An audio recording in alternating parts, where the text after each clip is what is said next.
গরিব রাখার শিক্ষিত বউ নয়, এই নাটকটি পরিচালনা করেছে ঈগল টেলিভিশন। এই নাটকটি আপনারা সবাই সম্পূর্ণ দেখবেন। এই নাটকটিতে আসলে বোঝানো হয়েছে যে গরিব মানুষ আসলে একটা জিনিস আশা করলে বা এর লক্ষ্য থাকলে আসলে যারা নাকি স্বাবলম্বী এরা এদের আশা পূরণ করতে দেয় না। এই নাটকটিতে আসলে এটাই বোঝানো হয়েছে। এই নাটকটিতে আসলে বোঝানো হয়েছে যে গরিব এই নাটকটিতে তিন ভাই ছিল, কিন্তু সবচেয়ে বড় ভাই প্রতিবন্ধী ছিল, কিন্তু তার আশা ছিল ভালো একটা বিয়ে করবে, কিন্তু এরা কেউ বিয়ে করতে দিতে করিয়ে দেয় না।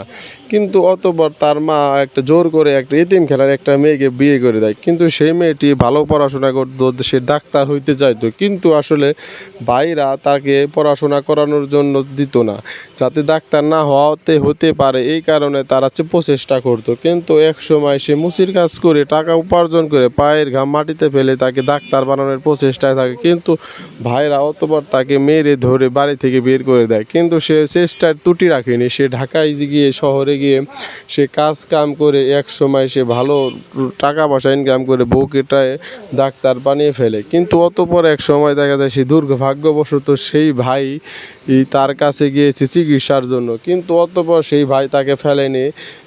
কিন্তু এই বিষয়টা নিয়ে আসলে বলা হয় যে আসলে টাকা থাকলে মানুষকে চেনা যায় না, এই জন্য মনুষ্যত্ব দরকার। এই নাটকটিতে সেটাই বোঝানো হয়েছে যে মানুষের লক্ষ্য থাকতে হইব, টাকা থাকে না থাক, লক্ষ্য থাকলে মানুষ পরিপূর্ণ হতে পারবে।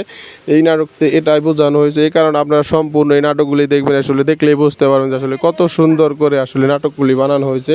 এই কারণে সম্পূর্ণ দেখবেন আর এই চ্যানেলের সাথে থাকবেন নতুন নতুন ভিডিও পাওয়ার জন্য আর পরবর্তী পার্টের জন্য।